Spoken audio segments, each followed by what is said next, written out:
은혜 받으실 하나님의 말씀은 마태복음 13장 1절로 9절에 있는 말씀입니다. 이 계시의 말씀을 읽을 때에 우리와 함께 하시는 주님의 음성으로 들려질 수 있기를 원합니다. 함께 낭독을 합니다.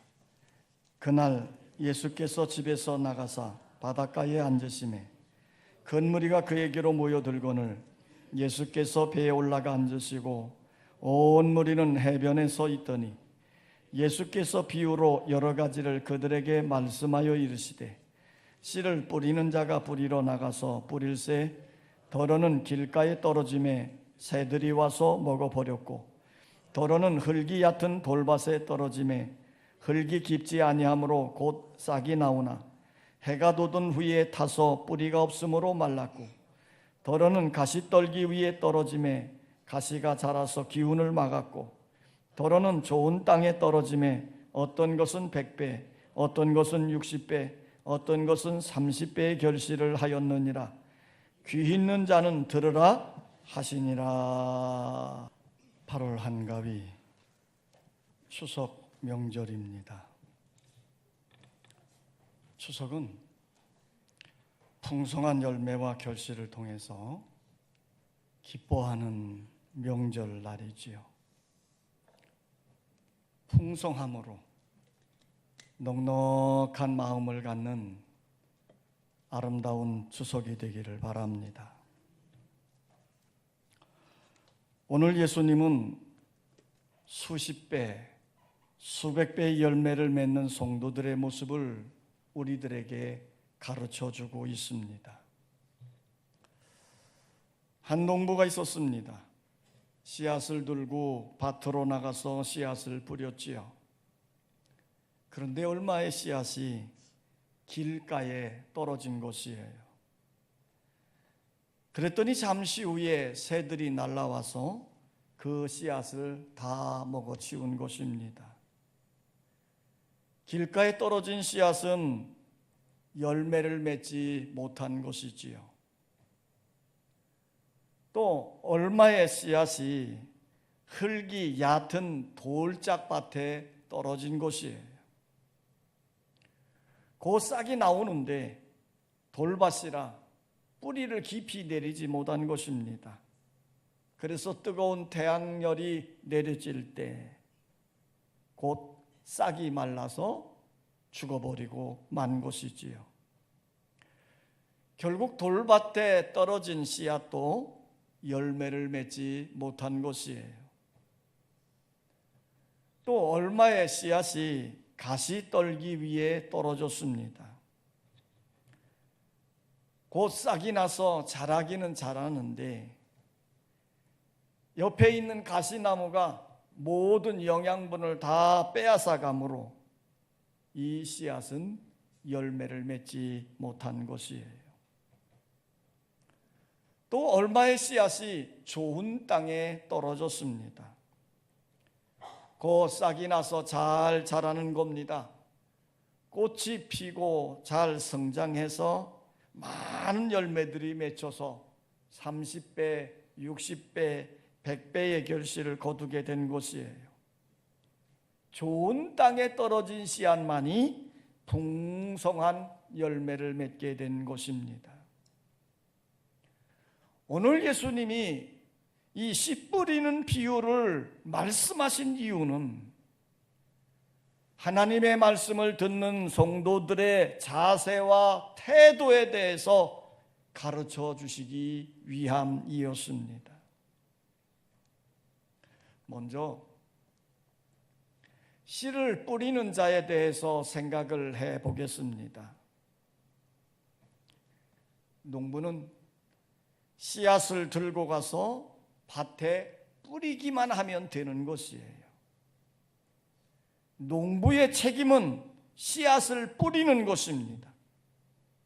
그런데 그 씨앗이 길가와 같은 마음에, 돌밭과 같은 마음에, 가시떨기 같은 마음에 뿌려졌지만 거기에 뿌려진 씨앗들은 열매를 맺지 못한 것이에요. 좋은 땅, 옥토에 뿌려진 씨앗만이 30배, 60배, 100배의 결실을 거두게 된 것입니다. 열매를 맺게 하는 것은 농부의 능력이 아니라 성도들의 마음밭의 책임이라는 것을 예수님이 말씀하고 계신 것이에요. 그래서 예수님이 이렇게 말씀합니다. 귀 있는 자는 들으라. 귀 있는 자는 들으라. 하나님의 말씀에 귀를 기울이고 잘 들으시기 바랍니다. 목사님이 설교를 열심히 준비해서 교인들에게 열정을 가지고 설교하는 것이에요. 그런데 제일 앞자리에 한 할머니가 앉아 있는데 그냥 설교 시간만 되면 눈을 지그시 감고 주무시는 것입니다. 그러니까 그 목사님은 설교를 열정적으로 하고 싶다가도 졸고 있는 그 할머니 성도만 보면 맥이 쫙 빠져버리는 것이에요. 그런데 가만히 보니까 그 할머니 옆에 손주놈이 앉아 있는 것이에요. 그래서 그 손주놈에게 목사님이 이렇게 말했습니다. 야, 네 할머니 좀 깨워라, 깨워. 그랬더니 그 손주놈 맹랑하게 이렇게 말하는 겁니다. 아니, 잠은 목사님이 재워놓으시고 왜 나더러 깨우라 그래요? 예배를 마친 다음에 목사님이 그 손자를 불러다 놓고 이렇게 약속을 하는 겁니다. 야, 내가 눈짓을 하면 네 할머니 좀 깨워라, 깨워. 그러면 내가 예배 끝나고 난 다음에 1,000원씩 줄게, 1,000원. 그러니까 이 손주놈은 예배가 이제 재밌어진 겁니다. 왜요? 1,000원을 벌 수 있으니까. 그래서 목사님이 설교를 시작하면 이제 할머니가 꾸벅꾸벅 졸잖아요. 그래서 목사님이 눈짓을 찌긋찌긋 하는 겁니다. 그러면 손주놈이 할머니 깨 일어나 이러면서 쿡 찔러대니까 할머니가 졸지를 못하는 거예요. 그래서 목사님은 신바람나게 열심히 설교를 했습니다. 이것도 몇 주 지났어요. 근데 몇 주가 지나고 난 다음에 보니까 할머니가 여전히 또 주무시는 거예요. 그래서 이 목사님이 그 손주놈 보고 눈을 찡긋찡긋하면서 야, 깨워라, 깨워. 그랬더니 이 손주놈이 딴전을 피고 도대체 깨우지를 않는 겁니다. 그래서 목사님이 화가 나가지고 눈치를 찡긋찡긋하면서 야, 이놈아, 1,000원, 1,000원 이렇게 찡긋찡긋 눈치를 줘도 손주놈이 딴전을 피는 거예요. 그래서 어쩌다 목사님이 설교를 다 끝내고 예배를 마쳤습니다. 예배를 마친 후에 목사님이 손주를 불러다 놓고 야, 이놈아, 1,000원, 1,000원 그랬더니 그 손주놈이 맹랑하게 이렇게 말하더라는 거예요. 우리 할머니가 안 깨우면 2,000원 준다 그랬어요. 여러분, 졸리면 그냥 눈 뜨고 주무세요. 예수님이 지금 씨 뿌리는 비유를 들려주면서 귀 있는 자는 들으라 이렇게 말씀하시는 거예요. 이 말씀의 의미는 열매를 맺는 성도의 삶은 말씀을 듣는 태도에 달려 있다고 지금 가르쳐주고 있는 것이에요. 지금 씨앗이 뿌려집니다. 이 씨앗은 예수님이 분명히 말씀했어요. 4가지 종류의 마음밭에 뿌려지더라는 거예요. 자, 오늘 예수님이 주시는 이 말씀을 생각해 보면서 내 마음밭의 상태가 어떤지를 진단해 보고 열매 맺는 아름다운 옥토와 같은 성도의 마음이 되시기를 바랍니다. 그럼 첫 번째 마음의 밭은 뭡니까? 길가밭과 같은 마음이다 그랬어요. 길가와 같은 마음이라는 거예요. 4절 말씀입니다. 4절 다 같이 시작.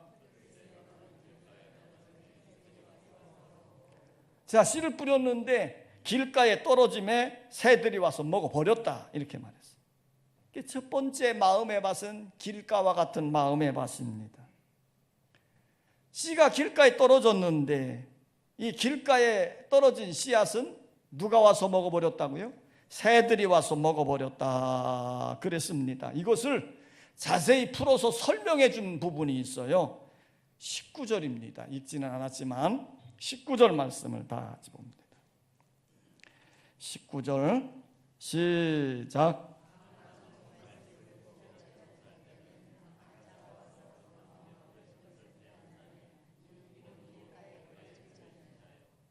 여기 보면 악한 자가 와서 그 뿌려진 것을 빼앗나니 예수님이 이렇게 풀어 설명을 했습니다. 자, 길가라고 하는 것은 어떤 곳이에요? 농사 짓는 분들은 잘 알죠. 밭과 밭 사이에 있는 사람들이 다니는 이 밭두렁 뭐 이런 거예요. 그러니까 사람들이 늘상 그 길을 밟고 다니기 때문에 이곳은 단단하고 견고한 땅이 되어져 있는 겁니다. 그래서 씨를 뿌리는데 이 뿌린 씨가 이 길가에 떨어져 있는 거예요. 이게 떨어졌는데 그곳은 딱딱하니까 땅속으로 들어가지 못하고 그냥 드러나 있는 거지요. 그러니까 뭐가 날라와서? 새들이 날라와서 그 씨앗들을 먹어 치웠다 이 말이에요. 그러니까 새들이 와서 먹어버렸으니 열매를 맺을 수가 없는 거지요. 이 씨 뿌리는 비유는 마태만 한 것이 아닙니다. 사복음서에 골고루 등장을 하고 있는데요. 마가복음에도 이렇게 기록이 되어 있습니다. 마가복음 4장 15절에 보면 말씀을 들었을 때에 사탄이 즉시 와서 그들에게 뿌려진 말씀을 빼앗는 것이요 그랬어요.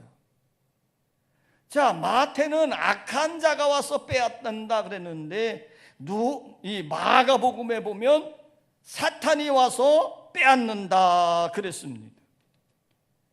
자, 여러분, 왜 사탄이 우리 마음속에 떨어진 말씀의 씨를 빼앗아 갈까요?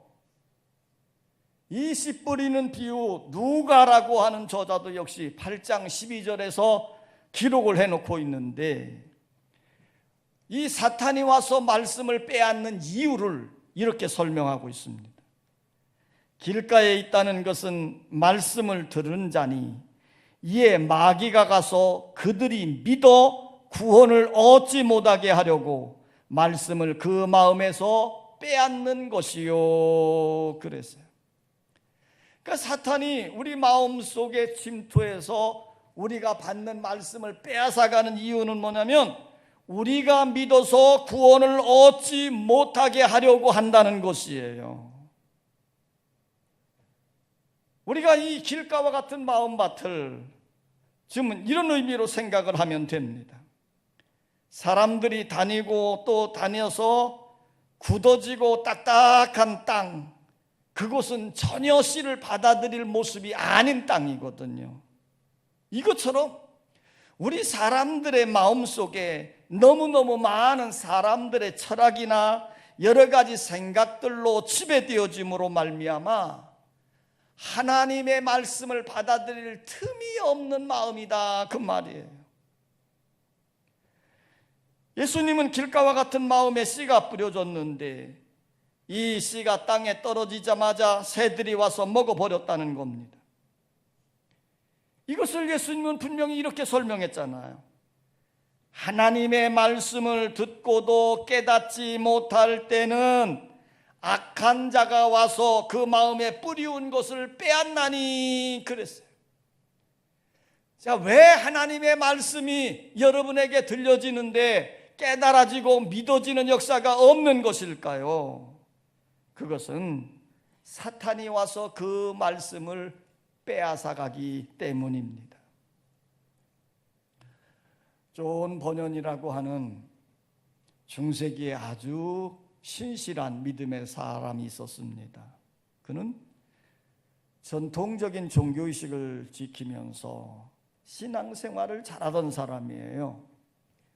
근데 언제부터인가 이제 예배 참석을 하고 설교를 들을 때 하나님의 말씀이 은혜가 되지 않는 거예요. 그래서 그는 방황하면서 밖으로 나돌아다니게 되었어요.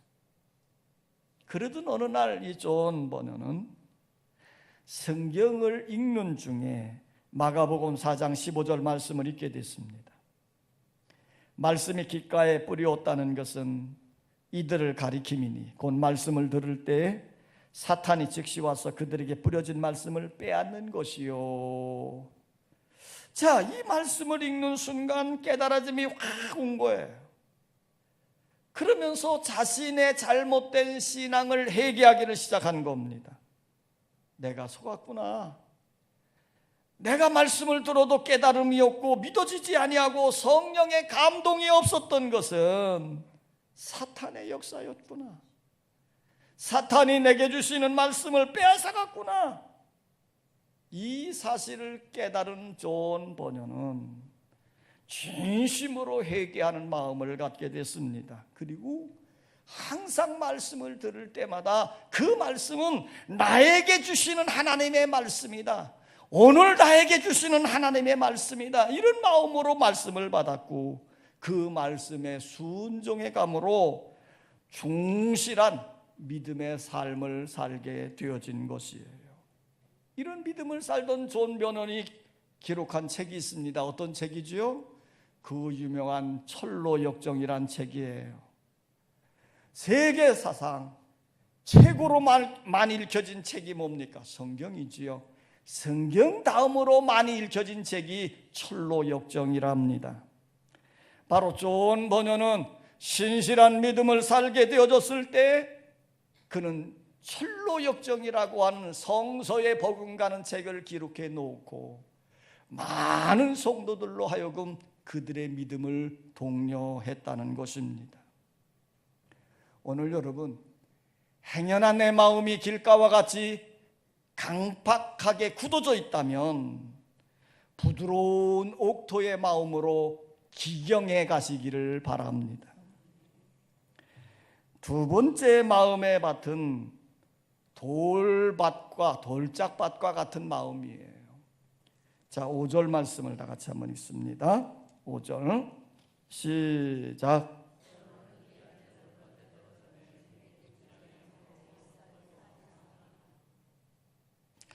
자, 6절도 보면 곧 싹이 나오나 해가 돋은 후에 타서 뿌리가 없으므로 말랐고 그랬어요. 자, 농사 짓는 분들은 쉽게 이해가 되는 말씀이에요. 흙이 얇고 그 밭이 돌짝밭이라고 한다면 그 얇은 흙 위에 돌이 밑에 깔려져 있기 때문에 싹이 나오긴 나오지만 뿌리를 깊이 내릴 수가 없는 거예요. 그러면 어떻게 됩니까? 해가 쨍쨍 내리쬐게 되면 수분을 흡수할 수 없기 때문에 곧 말라 죽게 되는 것이지요. 자, 이와 같은 상황을 돌짝밭 같은 마음이다 하는 것이에요. 자, 이런 사람들은요, 말씀을 들을 때 잘 듣는 것 같아요. 말씀을 들으면서 아멘 하면 응답은 잘하는데 생활이 조금만 어려워지고 어떤 문제를 만나게 되면 쉽게 낙심하고 넘어지는 성도를 의미하는 것입니다. 왜 그래요? 말씀의 뿌리가 깊이 내려가지 못하니까 작은 시험과 문제 앞에서도 쉽게 넘어지고 마는 것이에요. 예수님은 이 돌짝밭과 같은 마음을 이렇게 해석, 설명을 했습니다. 20절, 21절입니다. 20절, 21절 시작.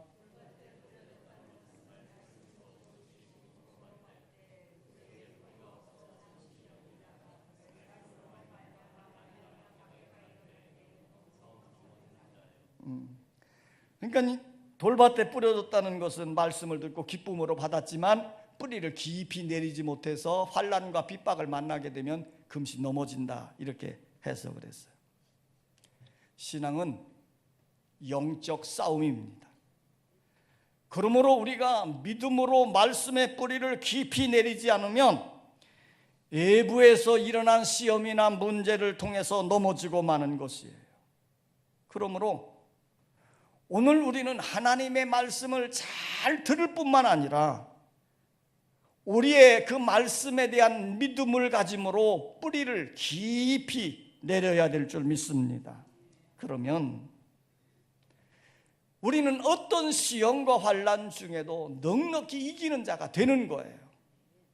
그러므로 행여나 내 마음의 돌짝밭과 같은 마음의 밭이라고 한다면 말씀의 뿌리를 내리지 못하도록 방해하는 돌을 제거해야 됩니다. 이 돌은 믿음의 뿌리를 내리지 못하도록 방해하기 때문에 우리는 이 돌을 제거해야 돼요. 그러면 우리 마음속에 있는 돌은 무엇일까? 그것은 우리가 가지고 있는 잘못된 고정관념이나 잘못된 가치관을 의미하는 것입니다. 유교적 전통이 마음 깊이 뿌리를 내리고 있다든지, 부정적인 의식이 강하게 자리 잡고 있다든지, 자존심이 강하다든지, 나는 지식인이라고 잘 알고 있다고 하는 교만 의식으로 가득 차 있든지, 그런 사람에게는 말씀의 뿌리가 내리기가 어렵다 하는 것이에요. 그러므로 말씀의 뿌리가 내리도록 하기 위해서 우리 마음속에 있는 돌들을 제거해야 됩니다. 돌짝밭을 옥토로 만들기 위해서는 어떻게 해야 됩니까? 밭에 있는 돌들을 다 제거해 놓으면 부들부들한 좋은 땅이 되어지는 것처럼 여러분들의 심령이 좋은 옥토가 되어지면 풍성한 열매가 맺혀지게 될 줄 믿습니다. 세 번째 밭은 가시떨기와 같은 마음밭입니다. 7절입니다. 7절 시작.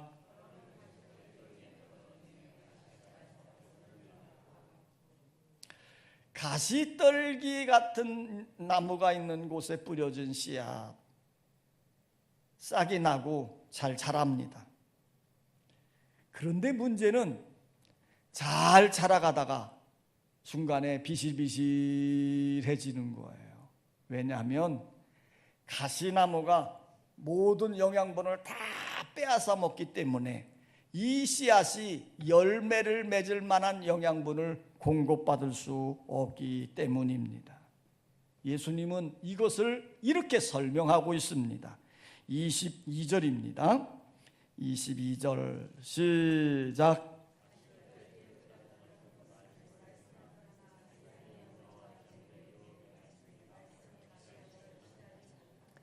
그러니까 가시떨기 나무에 뿌려졌다는 것은 예수님이 이렇게 설명했어요. 말씀을 듣기는 듣는데 문제는 세상의 염려와 재물의 유혹에 말씀이 막혀 결실하지 못하더라는 겁니다. 이 사람도 역시 말씀을 들을 때 잘 받아들입니다. 그러나 이 말씀의 씨앗이 자라나지 못하는 것은 이 사람의 마음속에 있는 다른 장애물이 영양분을 막고 있기 때문인 것이에요. 예수님은 이것을 이렇게 말씀했습니다. 세상의 염려와 재물의 유혹이다.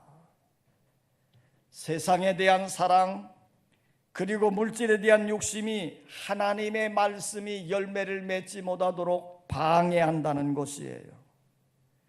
이 가시떨기와 같은 마음은 말씀을 받았습니다. 기독교에 대한 믿음도 가지고 있습니다. 주님을 사랑했습니다. 그런데 그것보다 더 큰 욕심이 그 마음속에 자리 잡고 있기 때문에 말씀이 자라나지 못하더라는 것이에요. 한 예를 들면 부자 청년이 예수님을 따르겠다고 나섰습니다.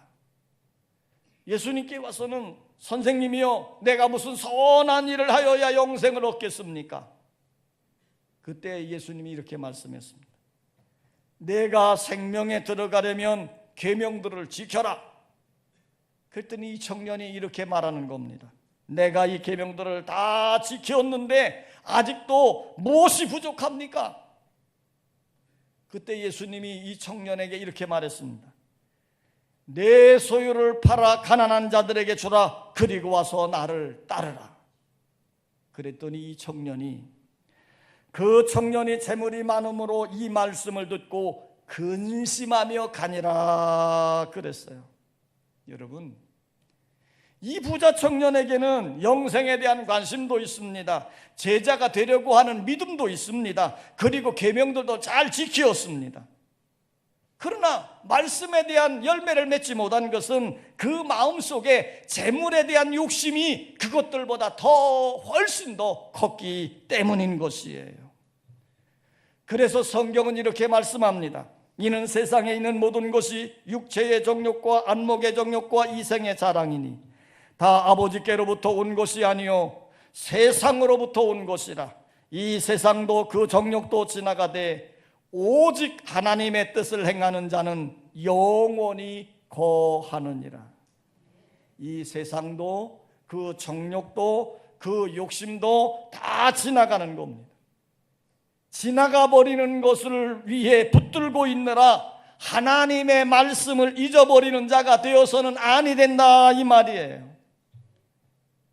가시떨기와 같은 마음은 세상의 염려와 재물의 욕심 때문에 말씀이 열매를 맺지 못하는 심령을 가리키는 것입니다. 네 번째 마음의 밭은 좋은 땅과 같은 마음입니다. 자, 8절을 다 같이 한번 읽습니다. 8절 시작.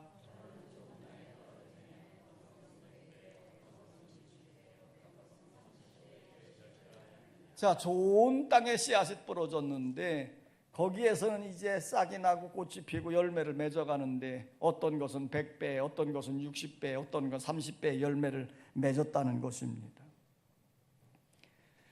예수님은 열매를 거둔 씨앗이 떨어진 마음밭을 좋은 땅, 옥토와 같은 마음이다 그랬습니다.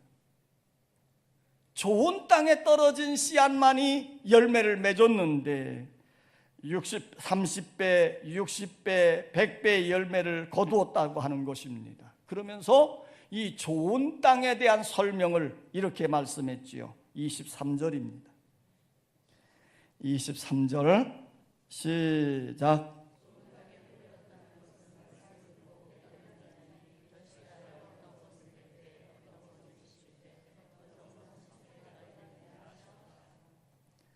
자, 좋은 땅에 뿌려졌다는 것은 그 다음에 중요합니다. 말씀을 뭐하고? 듣고 무엇한 자니? 깨닫는 자니 결실하여 그랬어요. 자, 예수님이 지금 강조하고 있는 의미는 바로 여기에 있습니다. 사랑하는 제자들에게, 자기를 따르고 있는 무리들에게 하나님의 말씀, 천국에 대한 말씀을 가르치면서 그들로 하여금 강하게 강조하는 것이 바로 이것이에요. 말씀을 듣고 깨닫는 자니 결실하여 어떤 것은 100배, 어떤 것은 60배, 어떤 것은 30배가 되느니라. 좋은 땅과 같은 마음의 밭은 하나님의 말씀이 들려지는 순간 그 말씀을 듣고 깨닫는 자다 하는 것이에요. 그러므로 여러분, 우리에게 하나님의 말씀이 들려질 때 그 말씀은 내게 주시는 말씀으로 받고 듣는 여러분 되시기를 원합니다. 이 씨 뿌리는 비유를 누가복음에서는 이렇게 말씀했습니다. 누가복음 8장 15절입니다. 좋은 땅에 있다는 것은 착하고 좋은 마음으로 말씀을 듣고 지키어 인내로 결실하는 자니라 그랬어요. 여기서도 강조하는 것이 이것이에요. 말씀을 듣고 지킨다는 것입니다. 착하고 좋은 마음으로 말씀을 들을 때 깨달아지고 깨달아진 말씀을 지키면서 인내로 기다리면 풍성한 열매가 맺혀진다는 것이에요. 성도 여러분, 여러분이 예배를 드릴 때 이제 하나님의 말씀 설교를 듣습니다. 근데 여러분들이 설교를 듣는 이유가 뭡니까? 설교 자리에 앉아있는 이유가 무엇입니까? 그냥 신앙적으로 예배를 드리다 보니 설교의 순서가 있고 그냥 신앙인의 미덕으로 가만히 앉아서 듣는 척 하고 있는 것입니까? 설교를 잘 듣지 않으면 목사가 실망할까 봐, 아니면 목사의 체면을 살려주기 위해서 듣는 척 하고 있는 것입니까? 아니면 오늘 하나님이 이 자리에서 나에게 주시는 말씀이라고 생각을 하고 귀를 기울여 듣고 있습니까? 예수님이 좋은 땅의 교훈을 통해서 우리에게 하나님의 말씀이 들려주실 때에 그 말씀을 듣고 깨닫는 자니, 말씀을 듣고 깨달을 때 그런 자만이 말씀을 지키어 행하는 자가 되어지는 것이에요. 오늘 여러분들의 마음속에 하나님의 말씀이 나에게 주시는 말씀으로 들려지시기를 원하고, 그 말씀이 믿어지고 깨달아짐으로 내가 그 말씀을 지키어 행하는 여러분 되시기를 원합니다. 그렇게 살 때에 풍성한 열매들이 맺혀진다는 것이에요. 1850년 12월 6일 주일이었습니다. 영국의 콜체스터라는 도시에 심한 눈보라가 몰아쳤어요. 그 바람에 교통이 두절되고 말았습니다. 이 콜체스터라는 도시에 주일마다 교회에 가서 예배를 잘 드리는 10대의 한 소년이 있었습니다. 그런데 그 소년은 그날은 교통이 두절되었기에 자기가 평소에 다니던 교회에 갈 수가 없었고, 자기 집 가까이에 있던 작은 교회를 찾아서 예배를 드리게 됐습니다. 그래서 그 작은 교회에 들어가서 예배를 드리는데, 그날따라 그 교회 담임 목사님이 출타 중이라 무명의 한 평신도가 대신 예배를 인도하고 있었습니다. 몇 명 안 되는 성도들을 앞에 놓고서 평신도 설교자는 떨리는 목소리로 구약 성경 이사야 45장 22절의 말씀을 낭독하고 설교를 하는 겁니다. 땅의 모든 끝이여 내게로 돌이켜 구원을 받으라. 나는 하나님이라 다른 이가 없느니라. 이 평신도 설교자는 그 말씀을 기초로 해서 떨리는 목소리로 더듬더듬거리면서 설교를 하는 겁니다. 서투른 설교였지요. 깊이가 있는 설교도 아니었습니다. 더듬더듬거리고 반복하고 이러면서 설교를 하는 거예요. 그런데도 이 설교를 들으면서 이 10대의 소년의 마음속에 스스로 자문해보는 일이 생겨졌습니다. 하나님을 앙망하라고 말씀하셨는데 내 아버지도 목사고 내 할아버지도 목사인데 나는 지금 하나님을 바라보고 있는가? 스스로 자문해보게 됐습니다. 하나님을 앙망하는 자는 구원을 받으리라고 말씀을 하셨는데 내 마음속에 과연 구원의 확신과 감격이 있는가? 스스로 되놓이면서 갈등을 하고 있을 때 이 평신도 설교자가 그 소년을 바라보면서 한마디 더 던졌습니다. 젊은이, 내가 보니 당신은 매우 곤고해 보입니다. 그럴수록 예수 그리스도를 바라보세요. 예수님만 바라보세요. 지극히 평범한 한마디의 말이었습니다. 그런데 그 말이 이 소년의 마음속에 깊이 박힌 것이에요. 그리고 그 잠자는 심령을 깨워주게 된 거지요. 그래서 이 소년은 평생토록 어떤 일을 만나든지 예수 그리스도만 바라보는 위대한 신앙을 갖게 되어졌다는 것이에요. 여러분, 이 소년이 나중에 어떻게 성장한 줄 아십니까? 그분이 바로 위대한 설교가였던 찰스 스펄전 목사님이셨습니다. 이름 없는 평신도 설교자의 한마디의 말씀이 그의 말씀에 박힐 때에 그 말씀이 그를 변화시켰고 그의 일생의 좌우몽이 되어서 그를 붙들어 주었던 것이지요. 여러분, 하나님의 말씀은 지금도 우리 마음밭에 뿌려지고 있습니다. 좋은 땅이 되어 말씀을 듣고 깨달아 그 말씀을 지키어 살게 될 때 풍성한 열매들이 여러분들에게 맺혀지는 줄 믿습니다. 오늘 예수님은 이렇게 말씀합니다. 귀 있는 자는 들으라. 귀 있는 자는 들으라. 아버지 하나님, 오늘도 우리에게 말씀하시고 그 말씀을 듣고 깨달아지고 지키어 행하는 자가 되기를 간절히 원하셨던 주님, 사랑하는 제자들, 따르고 있는 무리들에게 이 씨 뿌리는 비유의 말씀을 들려주면서 우리로 하여금 깨닫는 자 되기를 원하고 계셨습니다. 우리의 삶 가운데 풍성한 열매를 기대하시는 주님이 우리의 믿음의 삶 가운데에서도 풍성한 열매들이 맺혀지기를 원합니다. 그런데 그 열매는 우리가 말씀을 듣고 깨달아지고 그 말씀을 믿음으로 지키어 갈 때 열려지는 것이라고 예수님은 가르쳐주고 있습니다. 주여, 우리에게 믿음을 더하여 주시옵소서. 그리고 풍성한 열매를 맺는 귀한 성도들 되게 하여 주시옵소서. 예수님의 이름으로 기도하옵나이다. 아멘.